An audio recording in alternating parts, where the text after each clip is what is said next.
Your paycheck has stopped, your food is rotting, and you are officially a hostage in the Persian Gulf. You are one of 2,000 sailors trapped on commercial vessels, surrounded by nothing but shimmering heat haze and the looming silence of a global trade route that has ground to a halt. You aren't a soldier or a politician.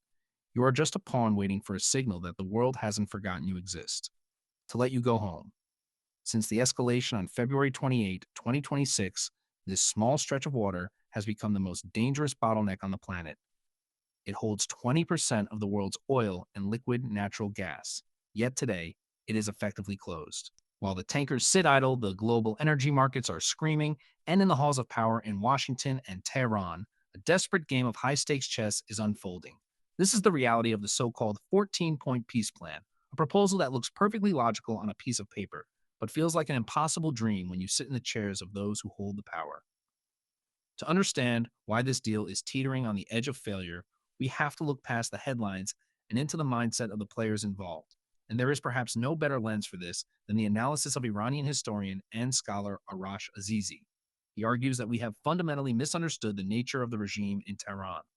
For years, the conventional wisdom suggested that if you squeeze the Iranian state hard enough, it would eventually buckle under the weight of economic pressure. But as we look at the events of May 2026, that theory is being tested like never before. The regime isn't collapsing. It is transforming.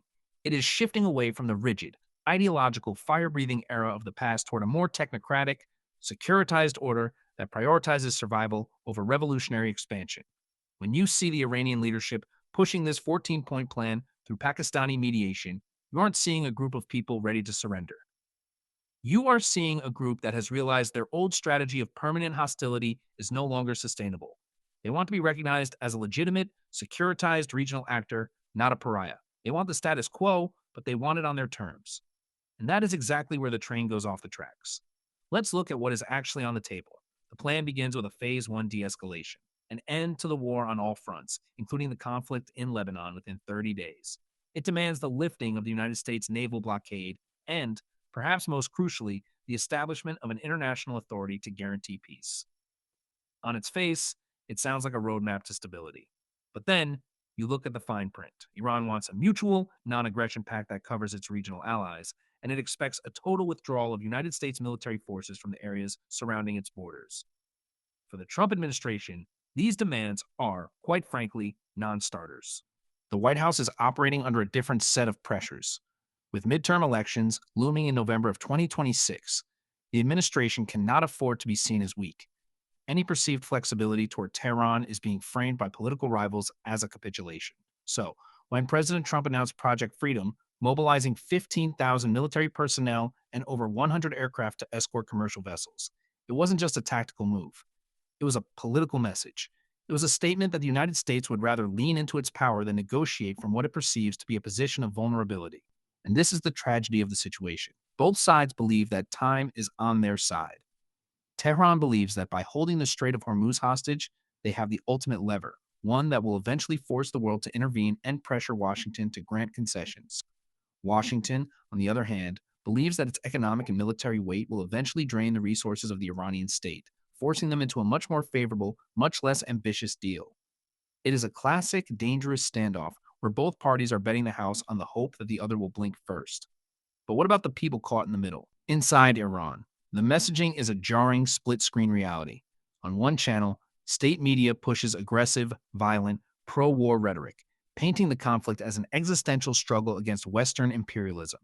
On another, there are these strange, almost idyllic images aimed at the younger, disillusioned generation, trying to convince them that the country is stable and, in fact, winning the war. It is a psychological battle, a constant effort to manage public perception while the economy feels the bite of the blockade. Meanwhile, in the Gulf, those thousands of sailors remain. Their lives have become a bargaining chip. They are living on ships that were meant to be in port weeks ago, watching the water and waiting for a signal that may not come for months. If we want to understand how this resolves, we have to stop looking for a sudden, dramatic breakthrough. This is not going to end with a single, sweeping treaty signed on a lawn. The nuclear issue, for instance, remains the ghost at the feast. The 14-point plan intentionally excludes detailed nuclear negotiations, a move that the American administration views as a deliberate slight, given that the nuclear program is a top priority. The plan suggests a 15-year freeze on enrichment, but it refuses to dismantle the infrastructure that makes that enrichment possible. It is a calculated middle ground that satisfies nobody. There is no easy exit here. The price of peace, as the Trump administration sees it, is not just about opening a shipping lane.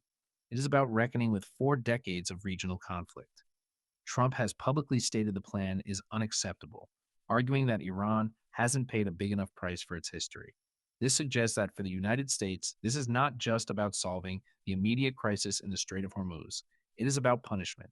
It is about a fundamental restructuring of the power dynamic.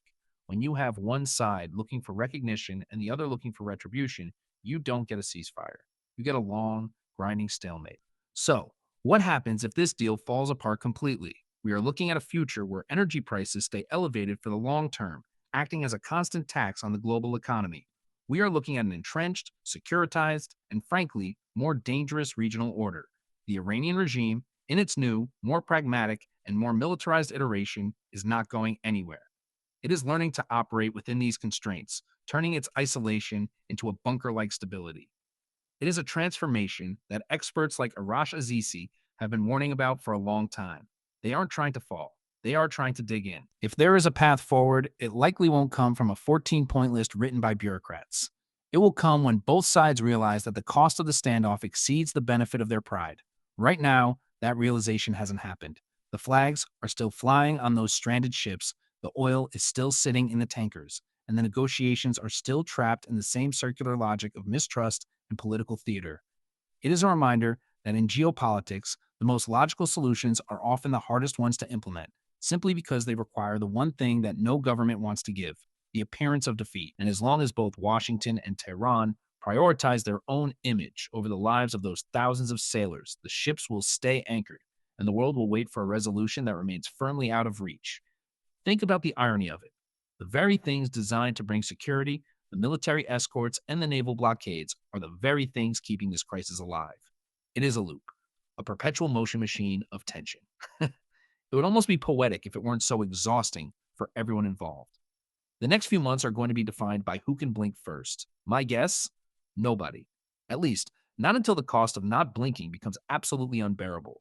We're watching a slow motion car crash, and nobody has their hand on the brake.